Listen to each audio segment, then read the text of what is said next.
I know you only have so much time, and I know that you probably some of you root for the Lady Vols when it's convenient to you, when they're winning national championships, when there's, and that used to be the case for our younger listeners, when there's a buzz around the program. I get that. You had the Neeks, you had Candace Parker. I mean, there was star power left and right. Um, you need to watch these Lady Vols. Let me give you a couple of numbers. 28 forced turnovers per game. And then 92.6 points per game, which is the third highest rated offense in the nation. So, Caleb, this is kind of like the 2021, more like the 2022 team with Josh Heupel. You may not believe ultimately that this person will win a championship talking about Kim Caldwell, but for the time being, the, let's say, trailers before the movie, you don't know that you're going to watch an Oscar winning movie. But right now, I've watched a pretty darn good set of trailers. Oh, yes. And in Tennessee, like I told you guys last week, they aced their first real test by beating Florida State at home 79-77. But I said, based on that game, this team clearly has a ceiling where they could probably beat on a good day any given team. But they're still, I see like 20-25 win team, maybe Sweet 16. But Saturday was a good day for them. Guys, they played Iowa.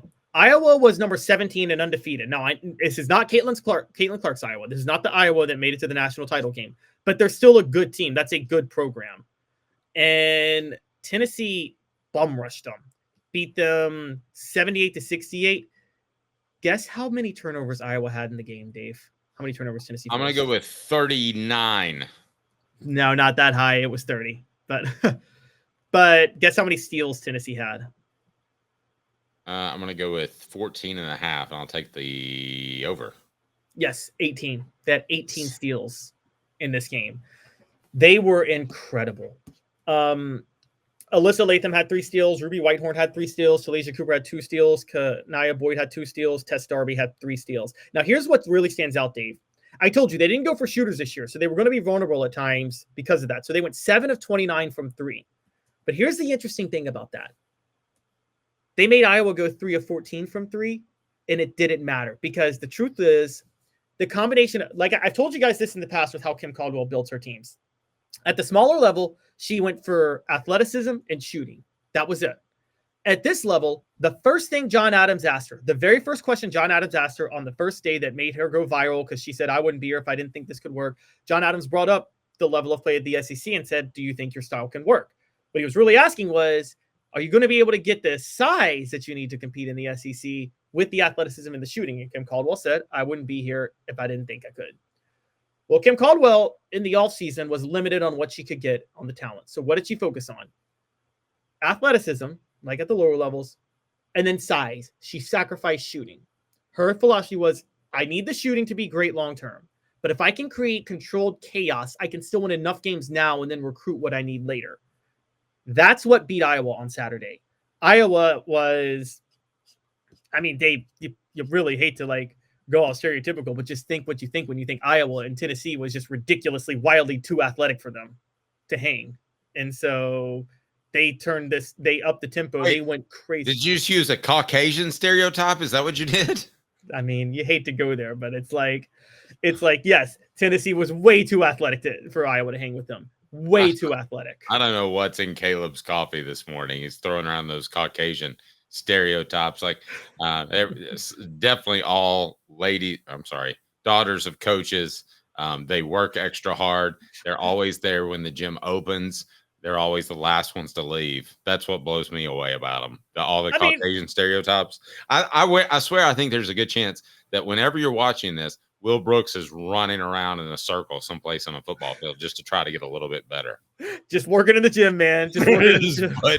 Just putting in time. I mean, you hate to go there, but like, I'm not going to go there, but they were just too athletic, man. They were too, if you watch that game, they were on a totally separate class of athleticism than Iowa and just turned it on. And there was nothing Iowa could do to hang with them. Now, the question becomes when you play a South Carolina, are they going to be too athletic for a South Carolina? South Carolina slows it down and uses their interior, but like you know this team, Dave. You've seen enough teams in the NBA do it. There are teams that play slow, that play big and under the basket. But if you turn up the tempo, it's not like they can't run with you too. They're just choosing not to.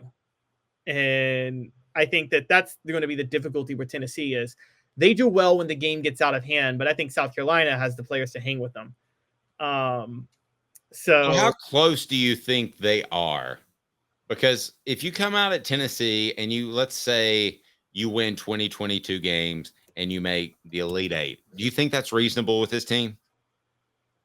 I think that's reasonable. I think the Sweet 16 is the most reasonable, though. So let's say you win 22 games. Is that a stretch? No, that's not a stretch. Okay, 22, and you're making the Sweet 16 at the University of Tennessee. Sorry, but the Lady Vols are viewed as a much more established and successful program than the men, than the football team. It took the football team a quick boom, 4 years because of NIL and transfer portal. So if you're exciting, you got the college women's basketball Hall of Fame down the road. You've got the best, and I say the best, facilities with any other women's program out there.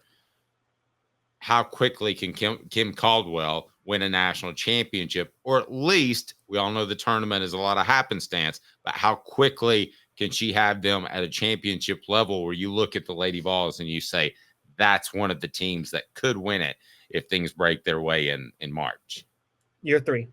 I think next year she'll be really pushing it, but year 3. And the reason I say year 3 is Kim Caldwell went for the transfer portal this year to quickly build her roster, but she's now doing it through recruiting. And I think recruits need in basketball and women's basketball. I think recruits really take off by their second year, typically.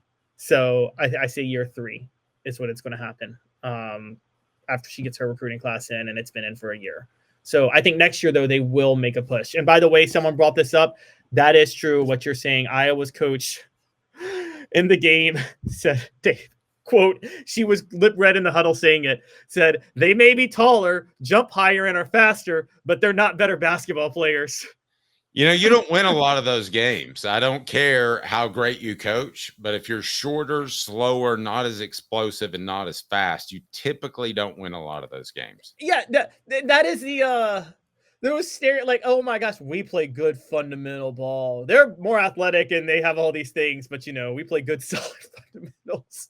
They're not better basketball players. I don't know. It looks like they kind of are better basketball players. All that's part of playing basketball. Well, I mean, is this roster better than you thought it would be at the beginning of the year? Yes, because I didn't think that they could. I thought a team like Iowa could shoot them out of the gym, and it didn't matter if they turned up the tempo and played all that aggressiveness. Great defense. There's no substitute for great shooting in basketball. And guys, I'm just going to tell you that right now. And the NBA's called on to that. Great shooting is more important than any other skill you have in basketball, period, end of story, because great defense can't stop great shooting.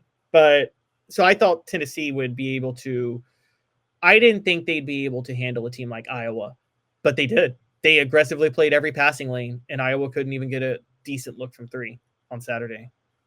Okay. I think it's worth reminding everyone this is not the Caitlin Clark Iowa team. It's not, but they are again, filling the stereotype. What makes them good is they shoot the 3 ball well. Well, I'm going to show my ignorance for a second. I mean, have they been good before Caitlin Clark? Are they a good, solid program? I mean, I'm going to show my ignorance for a second. I know they're good with Caitlin Clark. Who wouldn't be? Yeah, no, they're a good, solid program. Their head coach, I'm going to pull her up now, but she's been there for a long, long time, if I'm not mistaken. And so, she is. Go ahead and do that while I tell our friends that you use the promo code HOOKED and you get 10% off TristarHatsCo.com, TristarHatsCo.com. Have you seen the latest TriStar Hats Co. product? TriStar Hats Co. What's that? You know, those really cool hats, shirts, tumblers, and even license plates with 3 stars like the official Tennessee flag and stripes like the American flag. Pretty patriotic if you ask me. Ah, gotcha. Seen those. Those are cool. Where can I get them? Simple. TristarHatsCo.com. And if you order now, there's 10% on any order $50 or more. Plus, use the promo code HOOKED. With the promo code HOOKED, you get 10% off. That's hooked. And don't forget free shipping with any order over $50. Stock up at TristarHatsCo.com. That's TristarHatsCo.com. There are plenty of wannabes out there, so make sure you go to TristarHatsCo.com for the best quality and customer service. Will do, and I'll be sure to use the promo code HOOKED. That's hooked when I do to save an additional 10% off. TristarHatsCo.com. TriStar Hats Co. is a trademark of TriStar Hats Co. LLC. Any use without... Okay, so Iowa is a good win, big win, monster win. Big win for this program. Big win, not monster win, but big win. So just a quick story on Iowa. The year before Caitlin Clark got there was the COVID shortened season, so there was no NCAA tournament. So the last NCAA tournament Iowa played in before Caitlin Clark got there was 2019. They had won the Big Ten tournament that year and made the Elite Eight. So they are a good overall program. Now, I spoke out of turn. Their coach that I said had been there for a while was Lisa Bluter. She, and this could be a red flag, Dave. She decided to retire the year after Caitlin Clark left, which is kind of. I think it's a really solid call. Yeah.